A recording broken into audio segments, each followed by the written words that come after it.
Well, I thought I'd go live because I haven't gone live on YouTube for quite a long time, actually. It's something that I need to do more of this year. So I want to speak to you guys out there about how do you find sellers and how do you find buyers of surplus goods? Okay, because a lot of people have bottlenecks, a lot of people struggle, a lot of people who are not even in this business, who maybe want to jump into this industry of flipping surplus goods. A lot of things that come into the head, the most common questions are, how do you find surplus goods? How do you actually find buyers for those surplus goods? And here's the greatest part about this business, that a lot of people scratch their heads and think, what? Sellers of goods, sellers of surplus goods are also potential buyers of surplus goods. Buyers of surplus goods are also potential sellers of surplus goods. And that's the mindset that you've got to have in this business, is that someone who might have some surplus goods at some point through the year, they might just be in a situation where they have some surplus stock that they want to get rid of in their warehouse. They are also a potential buyer of surplus goods, obviously, because those goods that they have to sell, those surplus goods that they've got, they originally purchased those goods, so they are obviously buying goods as well.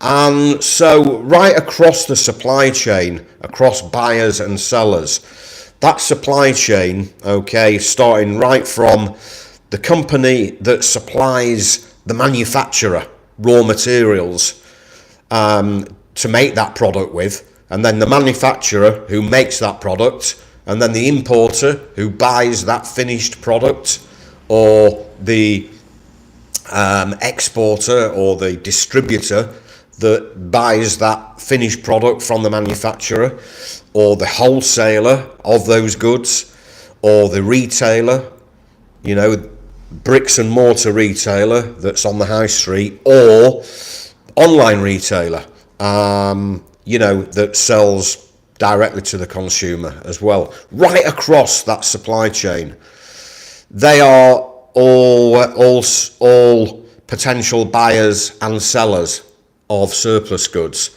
So a business with some surplus goods might also be a potential buyer of some surplus goods. Does that make sense? I'll give you an example, okay? So imagine a manufacturer, okay? Let's start at the top of the ladder. Imagine a manufacturer. They buy in all these materials, raw materials, parts, components, and all these little things that they use to make a finished product with, all right? And all these raw materials and components, and they buy these in to make a finished product with, a retail product. And here's the thing, they might have some surplus stock at some point, all right? It might be parts, components, materials, or it might be some surplus of that finished product that they made. They might have made too many of something. They might have a cancelled order from one of their customers, all right? They might have something that they produced and it's not trending anymore, it's not popular anymore, and they've got some stock that they're sitting on, all right? Lots more reasons why a manufacturer might have some surplus stock. But here's the cool part. Like I say, they might not just be a seller of some surplus goods that they might have at some point through the year. They are also a potential buyer of some surplus goods, all right? Why? Because every business out there is looking for a deal. They're looking to save money in their company. Imagine this, if a manufacturer is buying in some raw materials or components or parts that they use regularly in their manufacturing process, what if We approach them with a deal on some parts, components or raw materials that they already use. They already buy in those goods on a regular basis. All right. But they are buying them in at regular market prices. All right. Regular prices. If we found a deal on some surplus goods that were highly discounted, and it was on some goods that they buy in to use in their manufacturing process, but they were offered those goods at a highly discounted price, way cheaper than regular market prices, all right, they could be a potential buyer of those goods. So this is what I'm talking about when you are building a network of buyers and sellers. Like I always say, a seller of some surplus goods is always a potential buyer of surplus goods. And a buyer of surplus goods, companies who buy in surplus goods, give you an example, maybe an online retailer. They might be a business that's looking for a good deal on some products that they sell.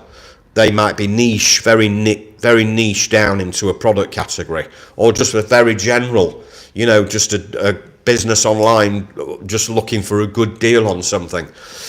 They are in the market to buy some cheap surplus goods that they can resell online. However, they are holding goods in a warehouse. They might have a situation through the year where they might have some surplus goods themselves that they need to get rid of.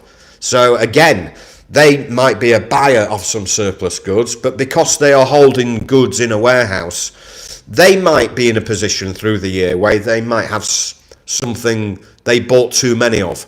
It might be something that they're just delisting and not going to stock anymore. Maybe it's something that became slow moving that they want to get rid of.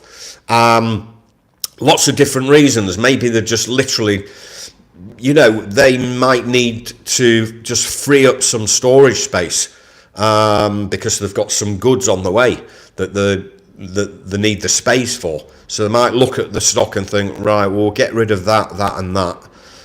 We can free up some space for these new goods that are coming in. All right, so it might be just a simple reason like that.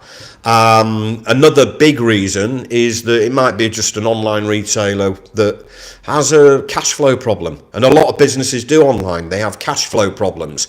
They are, they need the cash to replenish stock, and obviously they need the cash for other monthly expenses of running an online business. They've just got cash flow problems.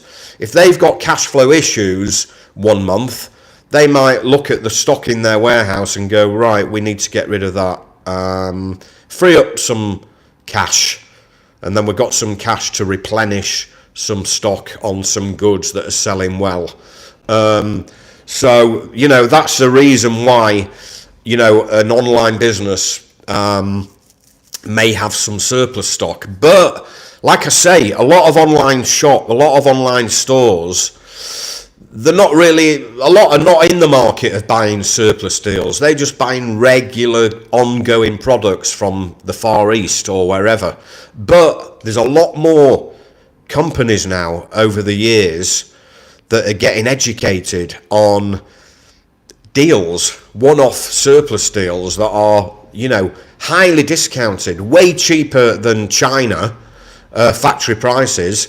And if they can get a good deal that they can make a good profit margin on, they're going to be interested. So that's what I'm saying about, down the ladder, the end retailer, they might have surplus goods in their warehouse that they need to get rid of, but they are also a potential buyer of surplus goods as well. So when people ask the question, how do we find surplus stock and how do we find buyers for surplus stock? My answer is always, sellers, companies that have surplus stock are also a potential buyer of surplus stock. So, it could be like, for example, a sports retailer online that sells sports related products. They might be more niche, for example, and they might have surplus stock through the right? And yeah, I've been in this situation before. You know, it's very common where a business online, like this example, a sports retailer online, they sell sports clothing. They have offered me some surplus goods of some sports clothing. However, they are looking for a good deal. So they say to me, actually, if you ever get offered any surplus sports related clothing, you know, brand name stuff, if you ever get offered anything like that, you know, in sports clothing, maybe football related clothing or sneakers or, you know, fitness wear, that type of thing. If you ever get offered any surplus deals like that, that are, you know, discounted, we would be interested. So there you go. There is a seller of some of their surplus goods, but flip the coin, and now they are now a potential buyer of some surplus deals as well. So you've always got to have in your mind that any business that you get offered surplus goods from are also a potential customer, potential new buyer customer that you can do business with. So always have in your mind that any business where you find surplus goods from, that business is always a potential buyer of some surplus goods. Everyone's looking to save money these days. Everyone's looking for a good deal, right from the manufacturer right through to the end retailer. Okay, I've done business with a manufacturer. I've bought surplus goods from a manufacturer, and I've sold those surplus goods on to another manufacturer in a different industry. All right, so you know, it's like the old saying, one company's trash is another company's treasure. One company who has some goods that's just unwanted that they want to get rid of. All right, there's another manufacturer out there looking for a good deal on that specific stock. And all we're doing is we are just matching up those goods to a buyer. Okay, one company's got a headache. They want to get rid of that stock, and then there's another business over there looking for a good deal on that specific product. All right, so that's a good way to think. It's a good analogy of the way to think in this business of where do we find surplus stock. All right, I mean, there's hundreds of different ways. I'm not going to go into where to find surplus stock. All right, but always have in your mind, wherever you go and find surplus stock, they might be potential buyers, apart from obviously like just a warehouse company that has some stock in their warehouse. They're not going to be a buyer of surplus stock. They've just got stock in their warehouse, you know, from a customer that disappeared on them or unpaid storage bill or something. So that they're probably the only type of company that you wouldn't consider as a seller and a potential buyer, you know, a warehouse company. But any other company, any company that actually deals in physical goods, right from the manufacturer all the way down to the end retailer and everyone in the middle, they are all potential sellers of surplus, unwanted goods that they want to get rid of. But they are also potential buyers as well. They're all looking for a good deal. Everyone's looking for a deal on goods that they either need to buy in that they use in their business, or they want to buy it in just to resell and make a profit on. All right, businesses who buy in goods, they're only either buying those goods in to use in their business, or they're buying those goods in to just to resell. All right, and make money on. All right, guys, hope that helps. As ever, if you are interested in this business of flipping surplus goods, all you have to do is comment flip in the comments, and we can schedule a call and we can have a chat, and I can obviously have a look at your circumstances, see if you are a good fit for this business. You may already have a network of connections that we can leverage and make money from in the surplus business. All right, maybe potential sellers of surplus goods, or maybe potential buyers of surplus goods. All right, but if you want to learn this game and start making an extra few thousand a month upwards, I run a great community in school.